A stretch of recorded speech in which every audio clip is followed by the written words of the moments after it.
And I welcome you back. I'm Rick Sanchez filling in for Paula Zahn.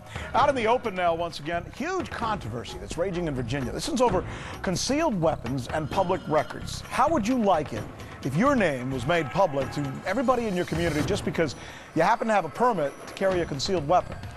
Well, that's what happened to 135,000 people when the Roanoke Times published a list with all their names on it. Some of them say that revealing their identity has now put their lives in danger.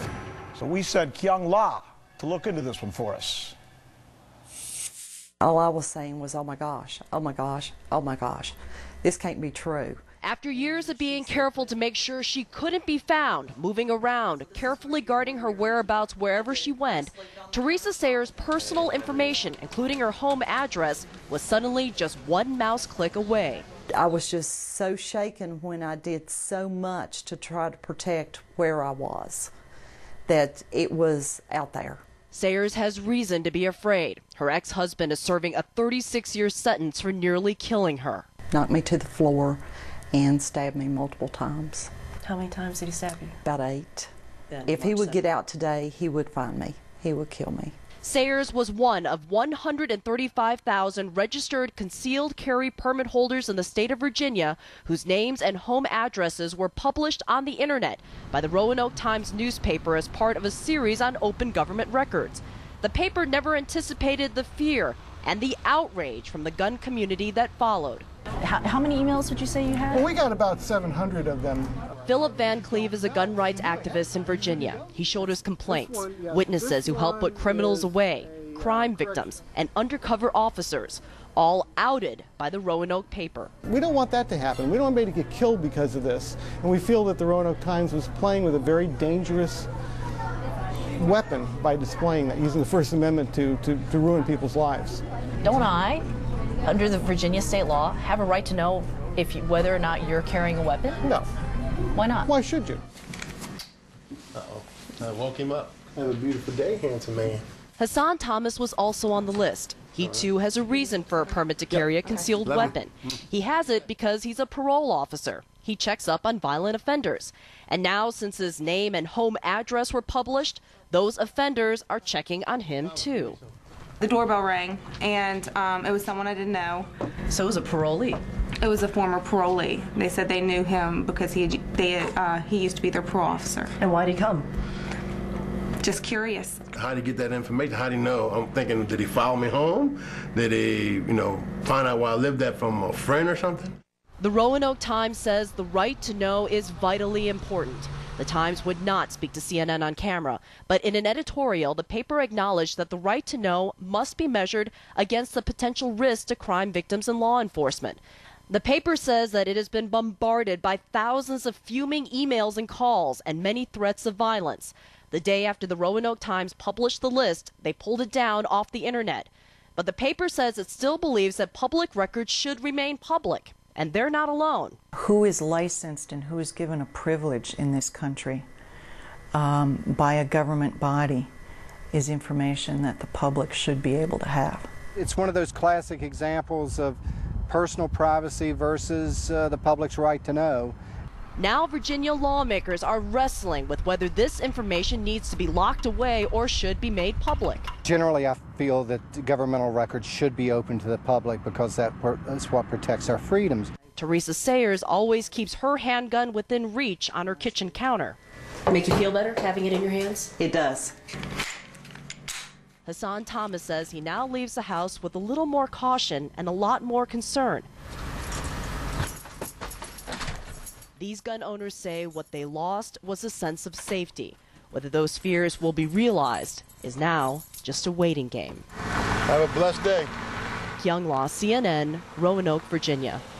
So there's pretty much the information, very clear. So let's do this now. Let's turn it over to the Out in the Open panel that we've put together for you. CNN contributor Roland Martin is joining us, also Niger Ennis. He's a political consultant and national spokesperson for the Congress of Racial Equality. And once again, Miguel Perez, syndicated columnist and professor in journalism at Lehman College in New York. My thanks to all of you gentlemen for being with us. Roland, we're going to begin with you. They're called concealed weapons, right? That would mean that the people don't want them or anyone else to know that they have them. So why would we want to put this information out there? Well, first of all, we're assigning the blame to the wrong people. This is a newspaper. They have the right to publish. It's the First Amendment.